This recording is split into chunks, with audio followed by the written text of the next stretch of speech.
Well, I enjoyed the time of praise this morning. It was fantastic. Thank you, praise team, for sharing your lives and hearts and worship. Thank you, Brother Steve, for your thoughts this morning and guiding us in that. We're in a series called Family Jesus Style.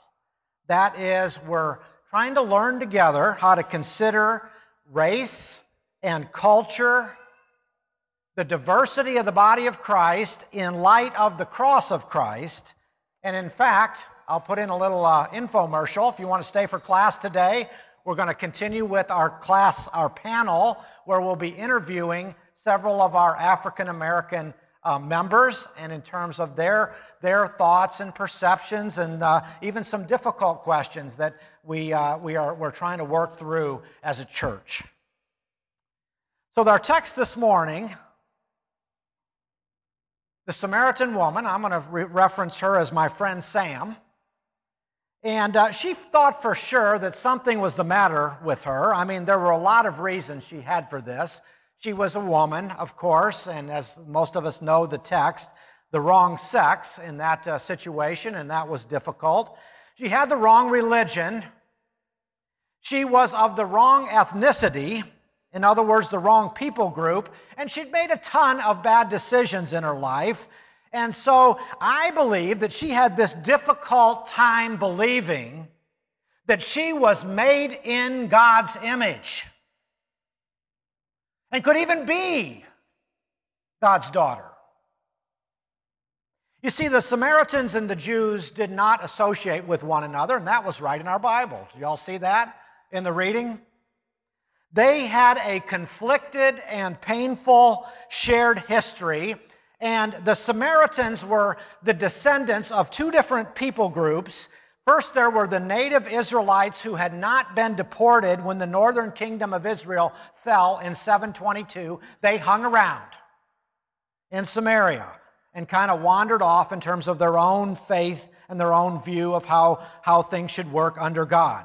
Secondly, there were foreigners who had been brought in from Babylonia and Media by the Assyrian conquerors, and they had found their way into Samaria. So Samaria becomes this hodgepodge ethnic mix. On the other hand, the Jews always saw themselves as sort of the pure ones, if you will. And so the Samaritans put obstacles in the ways of the Jews. In fact, when the Jews wanted to rebuild the temple, the Samaritans had refused to worship at Jerusalem and made a difficult time out of it. And in fact, in the 2nd century BC, the Samaritans had helped the Syrians against the Jews. So there was some real bad ill will between these groups. And in 128 BC, the Jewish priest, get this, burned down the Samaritan temple. A church burning. Read the news, it's happening even to this day. So to summarize the Samaritans, there are this distinct ethnic group that perceived by the Jews to be unfaithful to the God of Israel. And then there was this, I would say, name-calling between the groups, and particularly when one group somehow thinks they're better than the other group, they say and make remarks about another group, and in this case, they call the Samaritans dogs. You know what a microaggression is? We've been talking about that a little bit, that concept, that idea that is in our unity and diversity meetings, and it's an insult or a put down. It's a dismissal of someone, particularly of another race. Maybe you go into a gas station, and maybe Jason and I would go into the gas station together, and the attendant behind there would make eye contact with me and were friendly with me, but when Jason got to the counter, suddenly they just didn't say anything. It's just this sort of subtle put down. Well, microaggressions, they exist all over, and they existed in a pretty heavy-duty way between Jews and the Samaritans. And then what would happen, partly because the Jews thought that they were better, is that the Samaritans begin to develop this inferiority about themselves. They're this mixed race people, okay? And this inferiority then what happens with that is the outlaws from any part of that area would find their way into Samaria. Well, anytime outlaws come into your area, it doesn't really do well for crime and for neighborhoods. And it begins to become this self-perpetuating cycle where there are criminals and lawbreakers and refugees, these violators of the law, and it just sort of reinforced the dynamics of that neighborhood. The result was segregation. They lived in segregated societies and had very little in common. And here's how bad it was. If a Jew and a Samaritan were walking down the road and the shadow of the Samaritan crossed the Jew's shadow, the Jew considered himself unclean. Now, to top that off, my friend Sam is living in a man's world, and you know what I'm talking about. Remember the rabbi that said, "Lord, I thank you, I was not born a slave, a Gentile imbecile, or a woman." And so there was sort of one more microaggression, this Samaritan woman, and I'll give you this one more for her. The Samaritan women, in fact, were declared perpetual menstruation. I'm just going to go on because I'm not even going to elaborate on that one, okay? Other than to say this, they were always unclean. From the time you were a little girl to the time you were a gray-haired woman, you were considered outside the community. My point is that self-esteem was hard to come by and self-identity was shattered. And so Sam grew up with a hole in her soul. And there's a modern term for this among ethnic communities, and it's called internalized racism. There wasn't much, in fact, in her own culture that helped, and virtually nothing in the surrounding cultures. And it wasn't that she set out to be bad. She was needy. She was thirsty. She was thirsty for love. She was thirsty for approval and identity. And then along the way, she made a whole bunch of really bad decisions. She slept with a bunch of guys. She was married 5 times. Each one said, "I love you. I want to spend the rest of my life with you." And nothing could have been more comforting or further from the truth, because she finds that all 5 men, because men had all the power in that society, put her away and divorced her.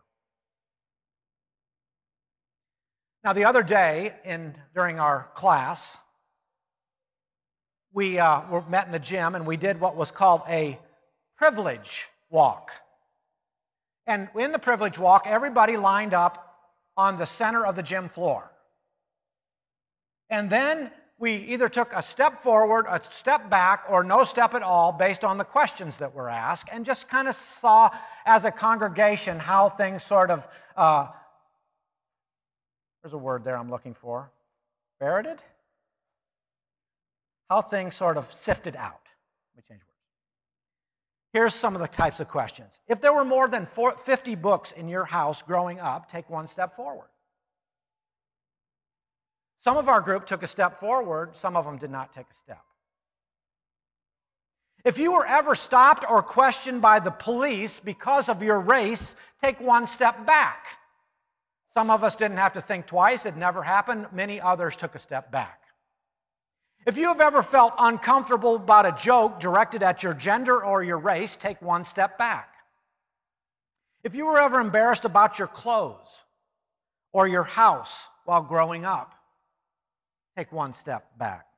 If your parents or your guardians attended college, take 1 step forward.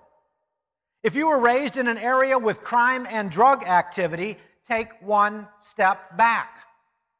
I'm just reading a few of the questions, but by the time we got through about 25 of these questions, it sort of had sifted out, and it was a really interesting exercise in terms of where we now saw ourselves in terms of privilege as a congregation. And in fact, what we noticed is that particularly the African American women were at the very back of the privilege wall. And of course, white males, for the most part, were at the front. And then we try to process that exercise, because the exercise wasn't so much about feeling guilty as it is about understanding one another. And to figure out it's not about guilt so much as it is about how we can be responsible for one another. And in fact, the passage from Galatians chapter 6 says, how can we bear one another's burdens and so fulfill the law of Christ? What does it mean to love one another, but to bear one another's burdens? And when we understand one another, we can then bear one another's burdens. So I suspect that if Sam had done the test, she would have been at the back of the pack. End of story. Well, she went to the well at noon, and it's that a hot time of day, and she was expecting no one to be there, because as an outcast, even among her own, this was a time by herself. And along comes this Jesus. He's a rabbi, you know, and he's going there from Galilee to Judea, and to do so, he would have to go through Samaria. But that's just way too easy of an explanation, because Jewish people all the time would make that route from Galilee to Judea, and they would bypass Samaria. So Jesus made this route and refused to avoid Samaria. And while it wasn't an easy thing to go around, most Jews would do it. They wouldn't be caught dead in Samaria. So while you may not see much in this phrase, let's go ahead and put up this phrase, now he had to go through Samaria. I want to suggest that I see in that phrase a call of God. The call of the Father's heart, the call to be reconciled, the call to cross barriers and boundaries, because we too have a divine mandate, those in this church, to be intentional reconcilers. That comes right out of 2 Corinthians chapter 5, and what we're called to be as messengers of reconciliation. And so possibly this morning, one call would be to find your Samaria. That is, to find the place where you instinctively avoid. And I'm going to suggest that you need to go there. Maybe you need to go with Brett over here down to the prison a few days, if that would be a place where you'd find in your heart. Places where you've had bad experiences or interactions, or possibly where you were taught to avoid. Are there places or people that frighten you, places where you feel out of place? Well, why don't you go there so you can be like Jesus?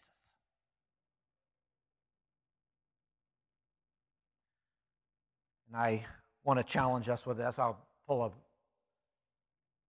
illustration from a while ago, but I remember going with my friend who was Puerto Rican, Nelson Dominguez, into the Bronx in New York City. And Nelson and I knew each other from our time together in Hartford, Connecticut, where he had moved to Hartford, but he wanted to take me to see his family. And he'd grown up in the Bronx. So we went into the Bronx, and Nelson says, well, stay close. And so we're walking down the street, and he sees some guys ahead, and he says, it's time to cross the street. I said, cross the street? I thought you said your apartment was on this side. It's time to cross the street. He looked ahead, and he could see the dynamics of what were happening in the neighborhood. And I had to follow his lead. And when we crossed back over the street a few blocks later, and we got to his building, and he lived on the 12th story, but there was no elevator that was working. And so we climbed the stairs. And every dimension of humanity was in that building. It was an adventure. Graffiti, and people hanging out, and scary people lurking in the doorways, and people strung out. And 12 floors up, we get to this little tiny efficiency apartment. When you open it, you just see this little kitchenette. Looks like a little hotel room. I don't know, maybe there was one or two bed. I'm not sure if there was two bed. It must have been two bedrooms. And if not, then the kids somehow slept in the main little area, which is just room enough for one love seat. And Nelson's mom met us, and she said, have a seat. And in sort of a customary Puerto Rican fashion, she has this plastic cover over the love seat to protect it. And she gives us a kiss and a hug, and she says, "You hungry?" I want you to think about your Samaria and facing some of your own fears. Now read with me John 4, 5, and 6. It said, "So he came to a town in Samaria called Sychar, near the plot of ground Jacob had given to his son Joseph, and Jacob's well was there. And Jesus, tired as he was from the journey, sat down by the well. It was about noon." I see in Jesus, as we recognize he's thirsty, he sits there by the well, and then he intentionally wants to have this interaction with this woman. And I think right here in this text is a repeat of last week's sermon. If you haven't heard it, you can go out online and hear it. It is about unlearning speed, unlearning distance, and unlearning, for some of us, innocence. As we relate to people that maybe we would prefer to avoid, or that we've been taught to avoid, or we're conditioned to bypass. And I see Jesus taking his time at the well, and think about the boundaries he crossed in this one instant. Class and ethnicity and religion and gender. And why would I ask you to do this? Because Jesus did it. Because the world is rapidly changing and it has missional relevance for our lives. And because to stay in your enclave is to miss the working of God, who often works on the margins of life. If you say, what is God doing in my life and what is he doing in my family's life? I'm going to tell you how to work through that. Get out of your comfort zone, get out of your enclave, and find the margins of life, because you will find God again. Or maybe for the first time in ways that you haven't experienced him. Because he works over and over and over and over in the Bible on the margins of life. And when we drive too narrowly right down the middle, we miss what God is doing. I heard a sermon the other day by a Korean minister. And this fella lived in Maryland, and he was moving up to Boston. And in that move, the people in his church said, "Oh, that's a secular city. Watch out when you move up to Boston. There's not many believers up there." So he said, I'm scared all the way up I-90. I'm heading for Boston. And he said, I found myself in Boston, and then I realized, yes, there are 300 European descendant churches, Protestant churches, mainline denominational churches. They're dying for the most part in Boston. But he said, you know what I discovered? There are 600 immigrant churches that are alive and thriving and growing in metropolitan Boston. While it may appear that the church is dying, it's all about your perception.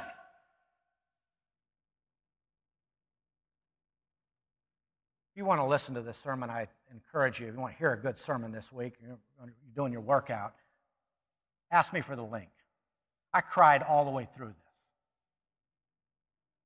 as he helped me understand the changing of America.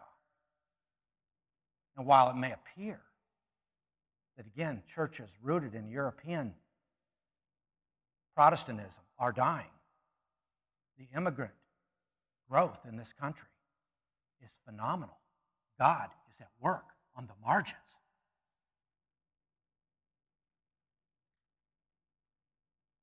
So they're at this well. It's noon. And then here's my main point of the message. I haven't gotten there yet, so I'm going to give it to you now. Jesus says, "Give me a drink."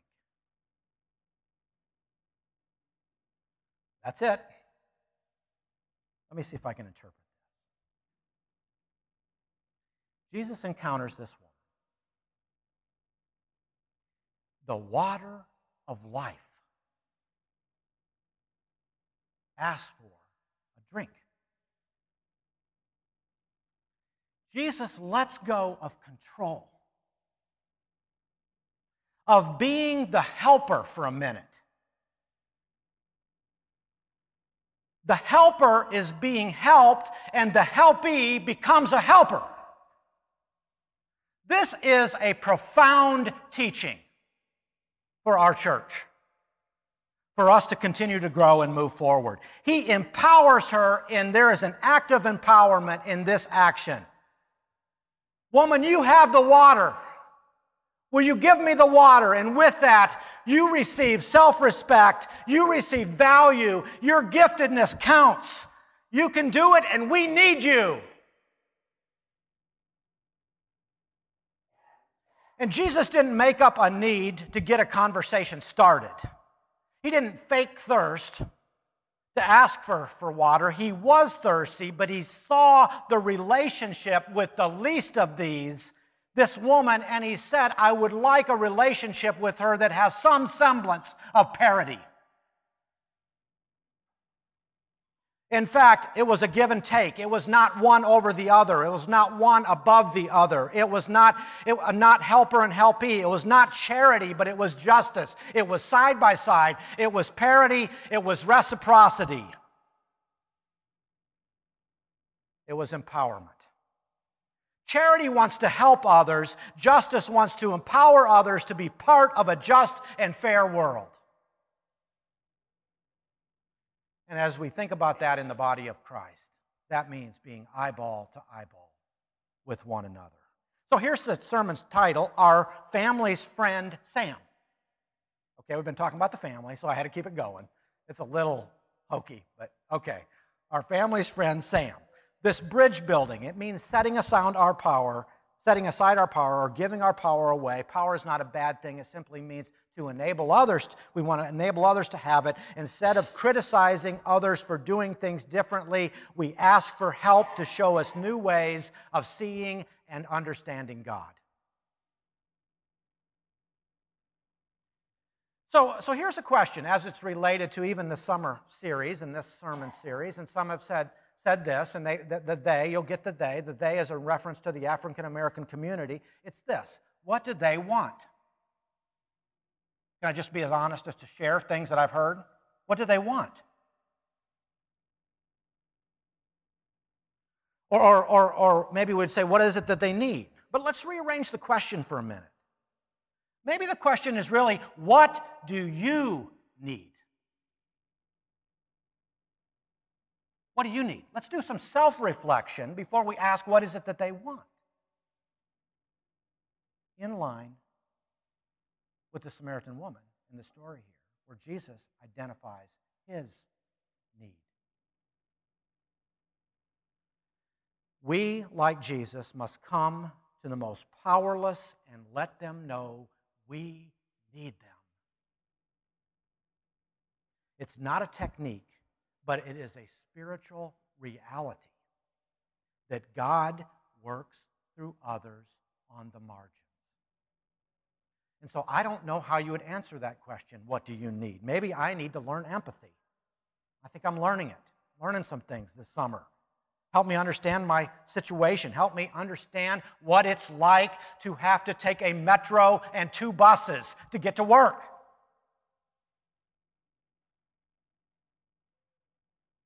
Help me to understand what it's like to go through the winter without being able to turn the heat on.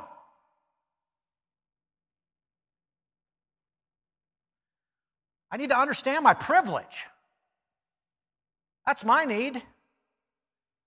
As an American, here we are. And I think about it, and it becomes so clear to me when I travel to the Honduras or Haiti or Panama. But as an American, white male. There is no other way to put it. Now, I went to this conference recently, and the conference was on historical racism in America. And it was difficult. It was difficult to sit there. It was painful in a lot of ways, and I'm still trying to process most of it. And I hate the fact that I've got to be a leader when I don't even know what I'm talking about half the time and haven't figured out things in my own heart. But here's what happened at the conference. I kept thinking the conference was about how do we help people of color. Seemed logical enough. And by the time we finished the conference, the man who led the conference turned it around on me. And I'm not asking all of you to process this in the same way, so don't throw tomatoes at me this morning.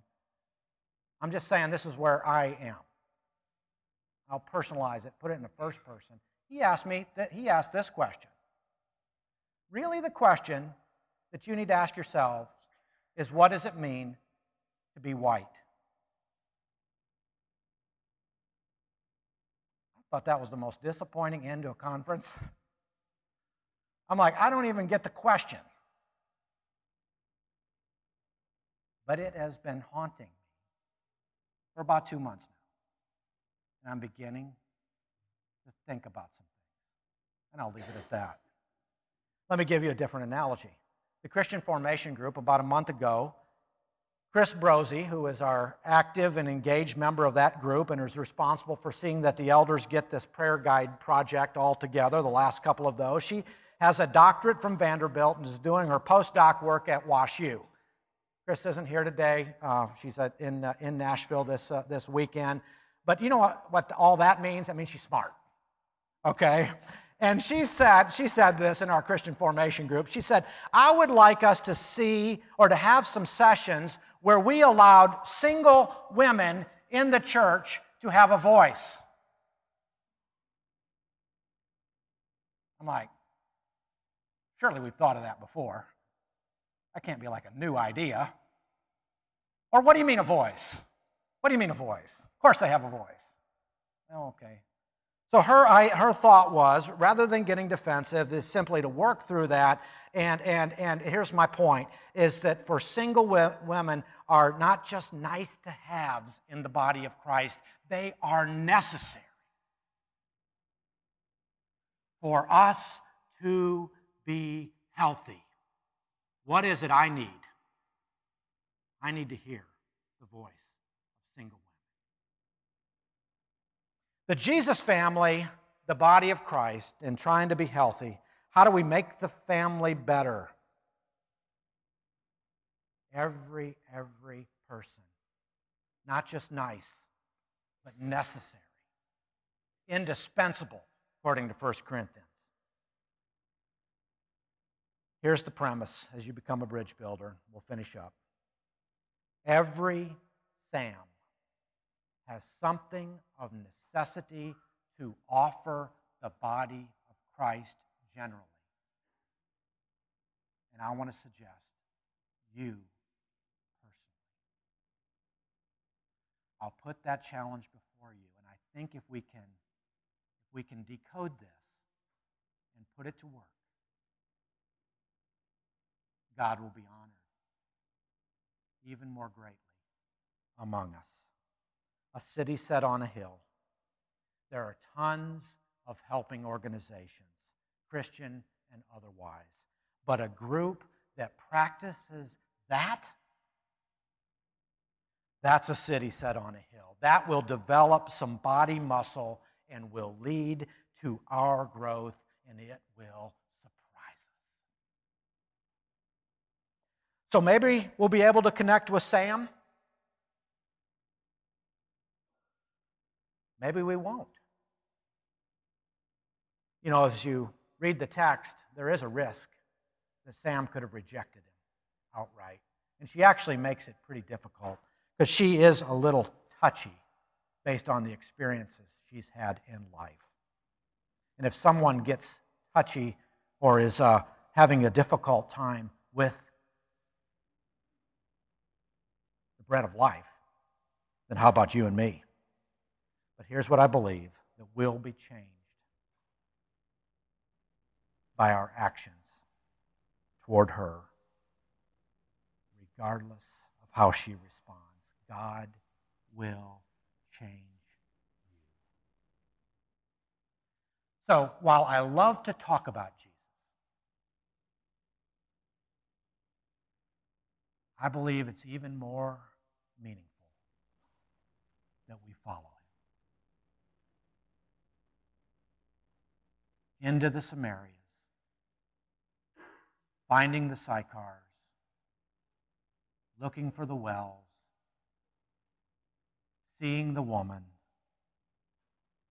And when you follow in the footsteps of Jesus, you will find